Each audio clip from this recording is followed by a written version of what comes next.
அவ்வளோ ஃப்ரெண்ட்ஸ் அந்த நம்ம என்ன பார்க்க போகிறோம் அப்படின்னா அனாயன்ஸில் படிக்கிற ரெகுலேஷன் 2021 ஸ்டூடெண்ட்ஸ் உங்களுக்கு பார்த்தீங்க அப்படின்னா ஃபைனல் செமஸ்டரில் ப்ராஜெக்ட் அப்படின்னு சொல்லிட்டு இருக்கும். அதை பற்றி நம்ம பார்க்கலாம். ரெகுலேஷன் 2021 என்ன சொல்லியிருக்காங்க, எப்படி வந்து ப்ராஜெக்ட் பண்ணணும், ப்ராஜெக்ட்னா என்ன அப்படிங்கிற ஒரு சில ஐடியாஸே இல்லாமல் நிறைய பேர் இருப்பீங்க. அதை பற்றி நம்ம இந்த வீடியோவில் பார்க்கலாம். ஸோ வாங்க வீடியோக்குள்ளே போகலாம். ஓகே ஃப்ரெண்ட்ஸ், ஃபஸ்ட் எடுத்தோன்னு பார்த்தீங்க அப்படின்னா அனாயன்ஸில் படிக்கிற final semester 8th semester students உங்களுக்கான ப்ராஜெக்ட் அதை பற்றி நம்ம பார்க்கலாம். அதாவது உங்களுக்கு ரெகுலேஷன் 2021 என்ன சொல்லியிருக்காங்க அப்படிங்கிறத பார்க்கலாம். ஃபஸ்ட்டு அதுக்கு முன்னாடி பார்த்தீங்க அப்படின்னா 8th செமஸ்டர் படிக்கிறீங்க அப்படின்னா உங்களுக்கு ப்ராஜெக்ட் ஒர்க் அப்படின்னா இன்டர்ன்ஷிப் அப்படின்னு கொடுத்துருப்பாங்க. அது 10 கிரெடிட் வந்து இருக்கும். ஸோ நான் நிறைய பேர் கேட்டது பார்த்தீங்க அப்படின்னா இப்போ வந்து அகாடமிக் ஷெட்யூல் வந்து பப்ளிஷ் பண்ணியிருந்தாங்க. அதில் வந்து செமஸ்டர் எக்ஸாம் ஸ்டார்ட் ஆகிறது பார்த்தீங்க அப்படின்னா 8th செமஸ்டரும் கொடுத்துருப்பாங்க. ஆனால் நிறைய பேர் கேட்டது 8th செமஸ்டரில் வெறும் ப்ராஜெக்ட் இன்டர்ன்ஷிப் தானே இருக்குது, இதில் எப்படி எக்ஸாம் நடக்கும் அப்படிங்கிற மாதிரி கேட்டிருந்தீங்க. ஸோ அதில் ஒரு சில பேருக்கு வந்து அரியர் எக்ஸாம்ஸ் இருக்கலாம், அதனால் அதுவும் கண்டக்ட் பண்ணுவாங்க. அது போக பார்த்தீங்க அப்படின்னா 7th செமஸ்டரில் இன்டர்ன்ஷிப் போயிருந்தீங்க அப்படின்னா அந்த 7th செமஸ்டரில் இருக்க சப்ஜெக்ட்னா 8th செமஸ்டரில் படிச்சிக்கலாம். அந்த மாதிரி படிக்கிறாங்க அப்படின்னா அவங்களுக்கு எக்ஸாம்ஸும் நடக்கும். ஸோ அதனால தான் அப்படி பண்ணியிருப்பாங்க. இந்த டவுட் இப்போ உங்களுக்கு கிளாரிஃபை இருக்கும். ஸோ ஃபர்ஸ்ட் ஆஃப் ஆல் இந்த ப்ராஜெக்ட்னா என்ன நிறைய பேருக்கு வந்து டவுட் இருக்கும். ப்ராஜெக்ட் அப்படின்னா ஒன்றுமே இல்லை, அதாவது ஒரு ப்ராப்ளம் வந்து நம்ம சால்வ் பண்ணுறதான் பார்த்தீங்க அப்படின்னா ப்ராஜெக்ட். அதாவது ஒரு ப்ராப்ளம்க்கு வந்து நம்ம சொல்யூஷன் கொடுக்க போகிறோம், அதான் வந்து ப்ராஜெக்ட் அப்படின்னு சொல்லுவாங்க. இந்த ப்ராஜெக்டை வந்து நீங்கள் ரெண்டாக பண்ணலாம். அதாவது ஒன்று பார்த்தீங்க அப்படின்னா ஏற்கனவே வந்து இருக்கிற ப்ராஜெக்டை மாடிஃபை பண்ணி என்ஹான்ஸ் பண்ணி நீங்கள் வந்து உங்களுக்கு ஏற்ற மாதிரி வந்து அந்த ப்ராஜெக்டை மாடிஃபை பண்ணி காட்டலாம். இன்னொன்று பார்த்தீங்க அப்படின்னா புதுசாக வந்து நீங்களாக இனோவேட் பண்ணி ஒரு ப்ராஜெக்ட் வந்து பண்ணலாம். இதுக்கு வந்து நீங்கள் இன்டர்ன்ஷிப் இந்த மாதிரி போகிற இதில் வந்து பண்ணிக்கிற மாதிரி இருக்கும். அதே மாதிரி நிறைய பேர் கேட்டால் இன்டர்ன்ஷிப் பண்ணுறது பெஸ்ட்டாக இல்லை ப்ராஜெக்ட் பண்ணுறது பெஸ்ட்டானு அப்படின்னு கேட்டிருந்தீங்க. ஸோ என்னோட ஒப்பீனியன் படி நீங்கள் இன்டர்ன்ஷிப் பண்ணலாம். ஏன் அப்படின்னா இன்டர்ன்ஷிப் பண்ணீங்க அப்படின்னா நெக்ஸ்ட்டு ஜாப் கிடைக்கிற கூட அங்கேயே வாய்ப்பு இருக்குது. அதனால தான் நான் சொல்கிறேன். ஆனால் உங்களோட ஒப்பீனியன் தான். ஸோ இது வந்து என்னோட ஒப்பீனியன் வச்சு நான் சொன்னேன். உங்களுக்கு எது பெஸ்ட்டாக இருக்கோ அதை பண்ண பாருங்கள். ஸோ அதே மாதிரி இந்த ப்ராஜெக்ட் பொறுத்த வரைக்கும் மெஜாரிட்டியை நீங்கள் ரிப்போர்ட் ரெடி பண்ணுற மாதிரி இருக்கும், அது ஃபைனலாக நீங்கள் பண்ணுற மாதிரி இருக்கும். ஸோ அது போக வந்து பிபிடிஸ்லாம் ஒரு சில டைம் நீங்கள் ரிவ்யூவில் காட்டுற மாதிரி இருக்கும். ஸோ இதை பற்றி நம்ம ஃபுல்லாக அந்த ரெகுலேஷன் 2021 என்ன சொல்லியிருக்காங்க அப்படிங்கிறத பார்க்கலாம். ஃபஸ்ட்டு இந்த ப்ராஜெக்ட் வந்து எதுக்குள்ளே வரும் பார்த்தீங்க அப்படின்னா EEC எம்ப்ளாயபிலிட்டி என்ஹான்ஸ்மெண்ட் கோர்ஸ் இதுக்குள்ளே தான் வரும். அதாவது உங்களுக்கு ப்ராஜெக்ட் ஒர்க் இன்டர்ன்ஷிப் இதெல்லாமே இதில் தான் இருக்கும். 11.2 என்ன சொல்லியிருக்காங்க அப்படின்னா ப்ராஜெக்ட் ஒர்க்குக்கும் 100 மார்க்ஸ் வந்து அலகாட் பண்ணியிருக்காங்க. அதாவது நீங்கள் எக்ஸாம் பண்ணுறீங்க அப்படின்னா உங்களுக்கு 100 மார்க் இருக்கும், அது மாதிரி ப்ராஜெக்ட் ஒர்க்கு இருக்குது அப்படிங்கிற மாதிரி சொல்லியிருக்காங்க. ஸோ இந்த 11.2.4 என்ன சொல்லியிருக்காங்க அப்படின்னா ப்ராஜெக்ட் பொறுத்த வரைக்கும் உங்களுக்கு இன்டர்னல் 60 மார்க்கும் செமஸ்டர் வந்து 40 மார்க்கும் அப்படின்னு சொல்லி பிரிச்சிருக்காங்க. ஸோ 12.4 என்ன சொல்லியிருக்காங்க அப்படின்னா ப்ராஜெக்ட் ஒர்க் அப்படின்னா இன்டர்ன்ஷிப், அதாவது ப்ராஜெக்ட் ஒர்க்கும் பண்ணலாம், அப்படி இல்லை அப்படின்னா இன்டர்ன்ஷிப்பும் பண்ணலாம். இது ரெண்டில் எதனாலும் உங்களுக்கு எடுத்துப்பாங்க. ஸோ 12.4 ப்ராஜெக்ட் பொறுத்த வரைக்கும் ஃபைனல் செமஸ்டரில் இருக்கும் அப்படிங்கிற மாதிரி சொல்லியிருப்பாங்க. அதே மாதிரி ஒரு ஸ்டூடெண்ட் மட்டும் சிங்கிள் ஸ்டூடெண்ட்டாகவும் ப்ராஜெக்ட் பண்ணலாம், இல்லை குரூப் ஆஃப் ஸ்டூடெண்ட்ஸும் பண்ணலாம். லாங் இன்டர்ன்ஷிப்பும் நீங்கள் பண்ணலாம். அதாவது இண்டஸ்ட்ரி போய் அகாடமிக்காக இல்லை ரிசர்ச் இன்ஸ்டியூஷன் போய் நீங்கள் அந்த மாதிரி வந்து லாங்காக வந்து இன்டர்ன்ஷிப்பும் பண்ணலாம் அப்படிங்கிற மாதிரி கொடுத்துருக்காங்க. 12.4.1 என்ன சொல்லியிருப்பாங்க அப்படின்னா உங்களுக்கு வந்து ப்ராஜெக்ட்டுக்குன்னு ஒரு சூப்பர்வைசர் வந்து அலகேட் பண்ணுவாங்க, அவங்கள கைடு அப்படின்னு கூட நீங்கள் சொல்லலாம். அதை வந்து அவங்க எப்படி வந்து இருப்பாங்க அப்படின்னா குவாலிஃபைட் டீச்சராக இருப்பாங்க, பிஜி டிகிரி இல்லைனா பிஹெச் டிகிரி வந்து முடிச்சிருப்பாங்க. ஸோ அவங்க தான் உங்களுக்கு சூப்பர்வைஸ் பண்ணுற மாதிரி இருக்கும். ஸோ 12.4.2 என்ன சொல்லியிருப்பாங்க அப்படின்னா ப்ராஜெக்ட் பொறுத்த வரைக்கும் இண்டஸ்ட்ரியில் அகாடமிக்கில் ரிசர்ச் இன்ஸ்டியூஷனில் பண்ணுவீங்க. ஸோ அதுக்கு பார்த்தீங்க அப்படின்னா சூப்பர்வைசர் வந்து உங்களை வந்து சூப்பர்வைஸ் பண்ணுவாங்க. ஸோ அந்த சூப்பர்வைசர்னால் யாருன்னா ஒரு எக்ஸ்பர்ட்டாக இருப்பாங்க, அதாவது உங்கள் டிபார்ட்மெண்ட்டே ஒரு எக்ஸ்பர்ட்டான ஒரு ஸ்டாஃபாக இருப்பாங்க. அவங்க தான் பார்த்தீங்க அப்படின்னா அந்த சூப்பர்வைசருக்கு வந்து வருவாங்க. ஸோ இவங்களை கண்டிப்பாக வந்து ஸ்டூடெண்ட்ஸ் வந்து அப்பப்போ மீட் பண்ணுற மாதிரி இருக்கும். ஸோ மீட் பண்ணி உங்களை ப்ராஜெக்ட்டை பற்றி டிஸ்கஸ் பண்ணுற மாதிரி இருக்கும். ஸோ அதே மாதிரி ரிவ்யூ கமிட்டி அப்படின்னு ஒன்று இருக்கும். அந்த ரிவ்யூ கமிட்டியில் மீட்டிங் நடக்கும். ஸோ அதை வச்சு உங்களுக்கு மார்க் வந்து எவாலுவேட் பண்ணுவாங்க. ஸோ இந்த ரிவ்யூ மீட்டிங் பொறுத்த வரைக்கும் ஆன்லைனில் கூட மேபி வந்து அரேஞ்ச் பண்ணிக்கலாம் அப்படிங்கிற மாதிரி சொல்லியிருப்பாங்க. இது யார் அப்ரூவல் பண்ணுவா அப்படின்னா ஹெட் ஆஃப் இன்ஸ்டியூஷன். அதே மாதிரி இந்த மீட்டிங்கில் நடக்கிறதையும் பார்த்தீங்க அப்படின்னா உங்களுக்கு வந்து ரெக்கார்டு வந்து மெயின்டைன் பண்ணுவாங்க. ஸோ நெக்ஸ்ட் 12.4.3 என்ன சொல்லியிருப்பாங்க அப்படின்னா ஹெட் ஆஃப் இன்ஸ்டியூஷன், அதாவது ரிவ்யூ கமிட்டி பொறுத்த வரைக்கும் அரேஞ்ச் பண்ணியிருப்பாங்க ஹெட் ஆஃப் இன்ஸ்டியூஷன். இந்த ரிவ்யூ கமிட்டியில் பார்த்தீங்க அப்படின்னா சூப்பர்வைசர் வந்து வருவாங்க, அதாவது எக்ஸ்பர்ட் அவங்க வந்து இருப்பாங்க.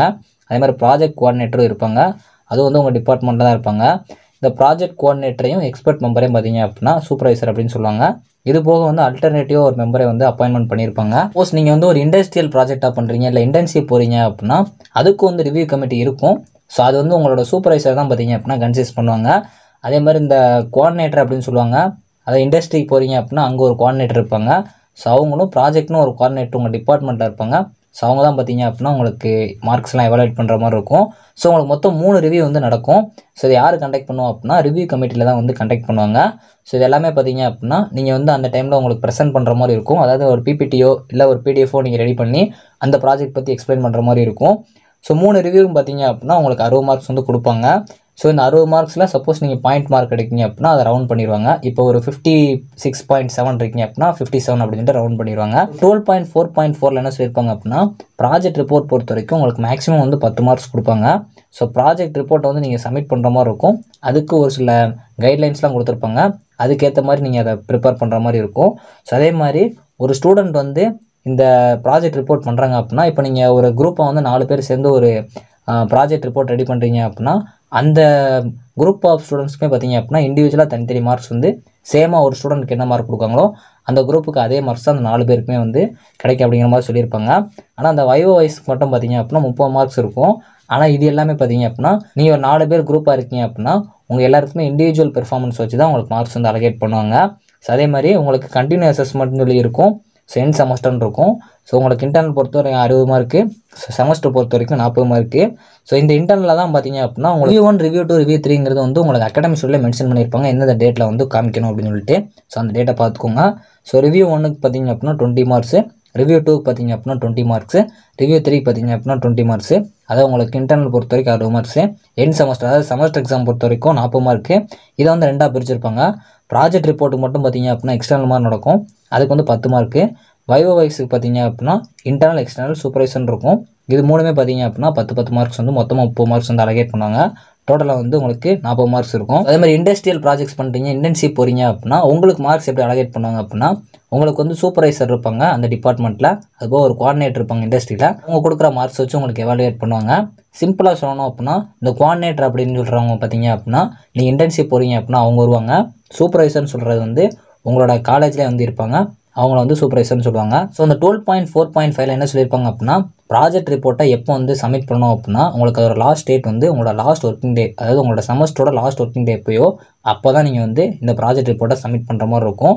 சப்போஸ் நீங்கள் ப்ராஜெக்ட் ரிப்போர்ட்டை வந்து சப்மிட் பண்ணுறப்போ ஃபெயில் ஆகிட்டீங்க அப்படின்னா ஸோ உங்களை வந்து ப்ராஜெக்ட்டில் பார்த்தீங்க அப்படின்னா ஃபெயில் அப்படிங்கிற மாதிரி தான் கன்சிடர் பண்ணுவாங்க. நீங்கள் திரும்ப வந்து அந்த இதை வந்து ரீரிஜிஸ்டர் பண்ணி தான் வந்து மறுபடியும் வந்து அடுத்தடுத்த செமஸ்டரில் அப்ளை பண்ணி அட்டன் பண்ணுற மாதிரி இருக்கும். 12.4.6 என்ன சொல்லியிருப்பாங்க அப்படின்னா நீங்கள் ஸ்டார்ட் அப் ஆக்டிவிட்டிலாம் பண்ணுற மாதிரி இருக்கும். அதாவது உங்களோட ப்ராஜெக்டோட ஓவரால் கான்செப்ட் என்ன, அது எப்படி வந்து ஃபங்க்ஷன் ஆகும், அந்த மாதிரிலாம் நீங்கள் எக்ஸ்பிளைன் பண்ணுற மாதிரி இருக்கும் அப்படிங்கிற மாதிரி கொடுத்துருப்பாங்க. ஸோ இதோட எவாலுவேஷன் பார்த்தீங்க அப்படின்னா 12.4.5 அந்த ரிப்போர்ட் படி தான் உங்களுக்கு எவாலுவேட் பண்ணி அப்படிங்கிற மாதிரி கொடுத்துருப்பாங்க. இப்போ வரைக்கும் நம்ம பார்த்தது வந்து ப்ராஜெக்ட் ஒர்க்கும் இன்டர்ன்ஷிப் பற்றி ஓவராலாக சொல்லியிருக்காங்க. அடிஷ்னலாக வந்து ஒரு சில டைம் நீங்கள் ஆப்சென்ட் ஆகிட்டீங்க அப்படின்னா என்ன அப்படிங்கிறத சொல்லியிருக்காங்க. அதை பற்றி பார்க்கலாம். 14.4ல் ப்ராஜெக்ட் ரிப்போர்ட்டை நீங்கள் ரெடி பண்ணிட்டீங்க, அதை சப்மிட் பண்ணிவிட்டு செமஸ்டர் எக்ஸாம் அப்போ ஆப்சென்ட் ஆகிட்டீங்க அப்படின்னா, அதாவது ப்ராஜெக்ட் ஒர்க்கோ இல்லை இன்டர்ன்ஷிப்போ வந்து உங்களுக்கு எண்ட் செமஸ்டரில் நடக்கிறப்போ நீங்கள் ஆப்சென்ட் ஆகிட்டீங்க அப்படின்னா நீங்கள் ஃபெயில் அப்படிங்கிற மாதிரி தான் கன்சிடர் பண்ணுவாங்க. ஒரு சில டைம் அட்டன் பண்ணியுமே ஃபெயில் ஆகிட்டீங்க அப்படின்னா உங்களுக்கு திரும்பவும் வந்து கண்டக்ட் பண்ணுவாங்க. உங்களுக்கு ரிசல்ட் வந்து அந்த 60 நாளுக்குள்ளே திரும்ப வந்து நீங்கள் அந்த அட்டன் பண்ணுற மாதிரி இருக்கும். வைவோ வாய்ஸ் எக்ஸாம்லாம் பார்த்தீங்க அப்படின்னா சப்சிக்வெண்ட்டாக நடக்கும், அதுக்கான ஃபீஸும் நீங்கள் பேமெண்ட் பண்ணுற மாதிரி இருக்கும். சம்டைம்ஸ் நீங்கள் வந்து அந்த சப்சிக்வெண்ட்டாக நடக்கிற அந்த வைவோ வாய்ஸ் இதில் எக்ஸாம்லேயும் பார்த்தீங்க அப்படின்னா ஃபெயில் ஆகிட்டீங்க அப்படின்னா ஸோ உங்களை ரீடூ பண்ணிடுவாங்க, நீங்கள் முதல்ல படிக்கிற மாதிரி இருக்கும். ஸோ 15.1.2 என்ன சொல்லியிருக்காங்க அப்படின்னா அப்சல்யூட் கிரேடிங் சிஸ்டம் தான் உங்களுக்கு. அது அந்த ப்ராஜெக்ட் இன்டர்ன்ஷிப்லாம் பார்த்தீங்க அப்படின்னா அப்சல்யூட் கிரேடிங் தான் வந்து உங்களுக்கு ஃபாலோ பண்ணுவாங்க. அதாவது ஓ கிரேட் அப்படின்னா உங்களுக்கு 91லேருந்து 100க்குள்ளே. ஸோ இதுக்குள்ளே நீங்கள் என்ன மார்க் எடுக்கீங்க அப்படின்னாலும் உங்களுக்கு ஓ கிரேட் கொடுத்துருவாங்க. சி கிரேட் அப்படின்னா 50லேருந்து 55க்குள்ளே. சப்போஸ் நீங்கள் 49 எடுக்கீங்க அப்படின்னா உங்களுக்கு அரியர் தான் வரும். ஸோ ஓவராலாக பார்த்தீங்க அப்படின்னா ப்ராஜெக்ட்ஸ் பற்றி நான் முடிஞ்சுனா உங்கள் ரெகுலேஷன் 2020 என்ன சொல்லியிருக்காங்களோ அதெல்லாம் கவர் பண்ணியிருக்கேன். இந்த வீடியோ பிடிச்சி அப்படின்னா கண்டிப்பாக லைக் அண்ட் சப்ஸ்கிரைப் பண்ணிக்கோங்க. ஸோ இதில் நிறைய டீட்டெயில்ஸ் உங்களுக்கு தெரியாதுன்னா நிறைய தெரிஞ்சிருக்கும்னு நினைக்கிறேன். ப்ராஜெக்ட் ஒர்க்கை கான்ஃபிடென்ட்டாக பண்ணுங்கள். தேங்க்ஸ் ஃபார் வாட்சிங்.